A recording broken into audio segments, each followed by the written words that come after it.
I don't think it's a complete coincidence that Pope Francis died on Easter Monday, the day of rebirth and resurrection.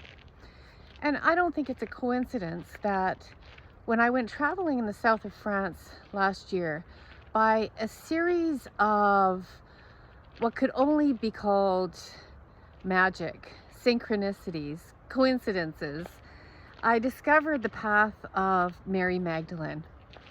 And for some reason, the fact that those 7 deadly sins were assigned to her as a prostitute, which she never was, that label was given to her 600 years after her death. I couldn't let that go.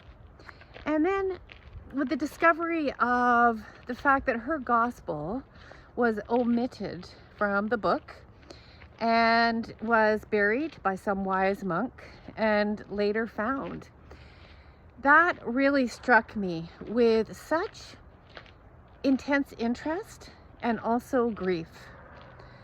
Because when I read her gospel, what was left of it, and there were a few key parts that were ripped out, that were left out.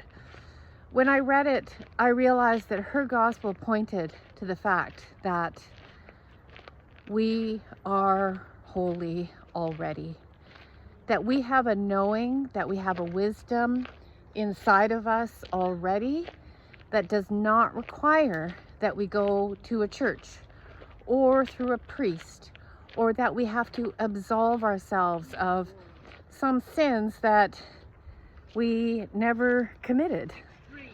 You know, some sins that apparently we were born with.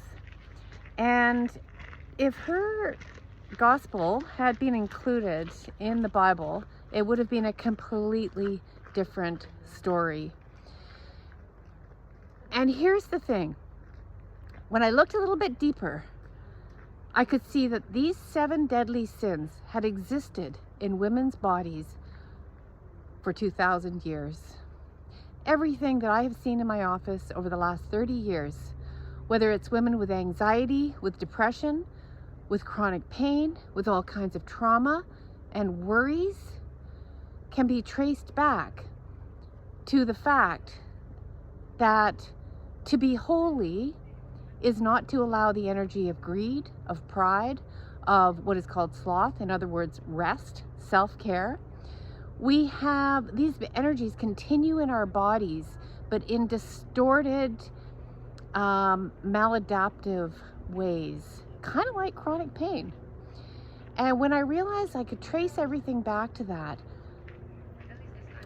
it really sat with me how if we can reclaim that very fact that we were not born with these sins, but we were born with it in our DNA, simply through intergenerational inherited trauma, that we could scoop those out, transform them, and become truly whole, which is holy.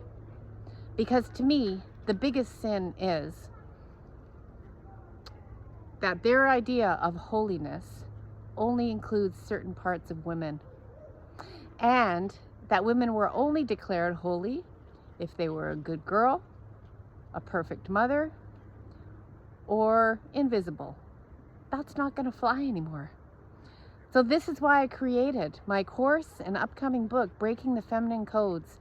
We have to unlock those patterns and dig out what our body has registered as sins and put them in the light and see that they were never bad in the first place. And you were never bad in the first place.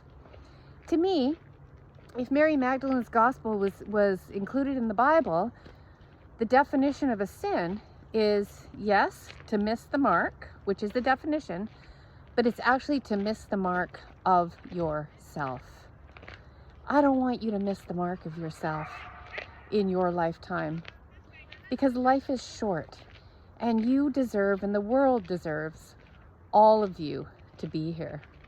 So I hope you'll either register or get on the wait list for Breaking the Feminine Codes, because we are here to break those codes and become whole and holy in our definition of what that means.